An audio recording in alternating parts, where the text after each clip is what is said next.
entre la conception et l'après-prod, il y a quelque chose qu'on appelle le kick-off meeting. C'est d'arriver à convaincre le management que ce projet est viable et qu'on peut le faire et que c'est intéressant de passer à l'étape suivante. Donc une vision partagée, ça veut dire que les gens peuvent prendre des initiatives sans qu'on ait à donner des directives trop fortes. Donc une vision, ça c'est vraiment clé. En production, on réalise des objectifs de contenu et on fait attention à la qualité, il y a les processus de qualité, etc., etc. On pense déjà au debug en production.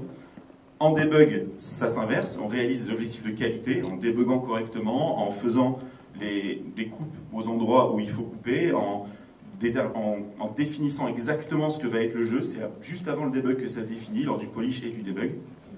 Et enfin, en live, on ajuste le contenu, on augmente la qualité.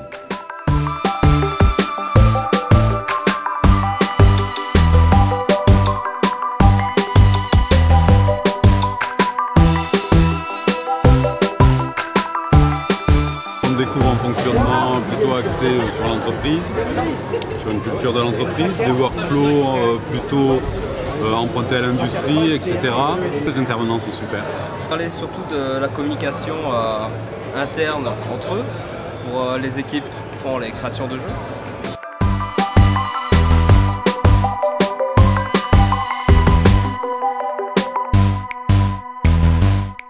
On peut mettre du son sur des images qui nous sont proposées avant qu'il y ait les concept art de fini. Il y a des images dans un répertoire, par exemple, des photos. On peut simplement mettre un son comme ça sur une image.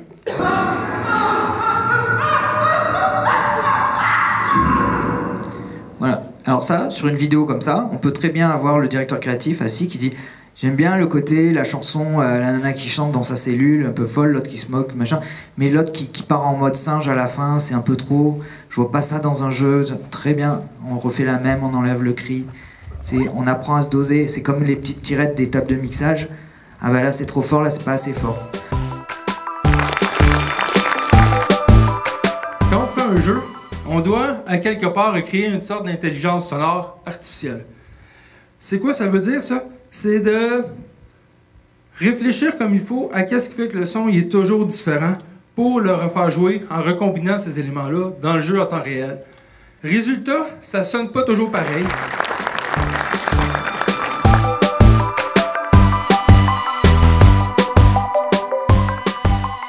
Au début, quand on fait des trailers, les trailers c'est les bandes annonces pour nos jeux vidéo, on les fait, d'habitude on fait un petit film, puis après ça on met le son dessus. Ce qui est le fun, quand on a un bon jeu vidéo, puis le son sonne bien, c'est qu'à la fin du cycle, normalement, on va faire le contraire.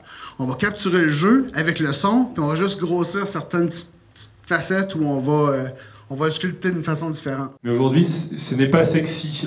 La représentation du joueur en VR pour quelqu'un qui regarde n'est pas hyper sexy.